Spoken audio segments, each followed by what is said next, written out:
What we do have in common is 24 hours in a day. Is that right, guys? Yes. Well, on this planet, another set of hours. But here on Earth, 24 of them babies. Is that right? Yes. 24 hours in a day. No more, no less. But we all have that same time, 24 hours. But what we do with it is different.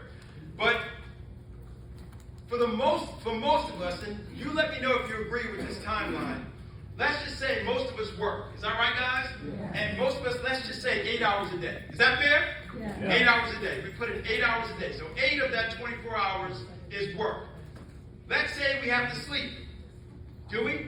Yeah. Yep. Let's just say we should be getting 6 to 8 hours. Some probably get a little less. Some might get a little more. Who knows? But let's say 6 to 8 hours on average. We eat, let's just call it out of a block of time, let's call it an hour a day. Is that right, guys?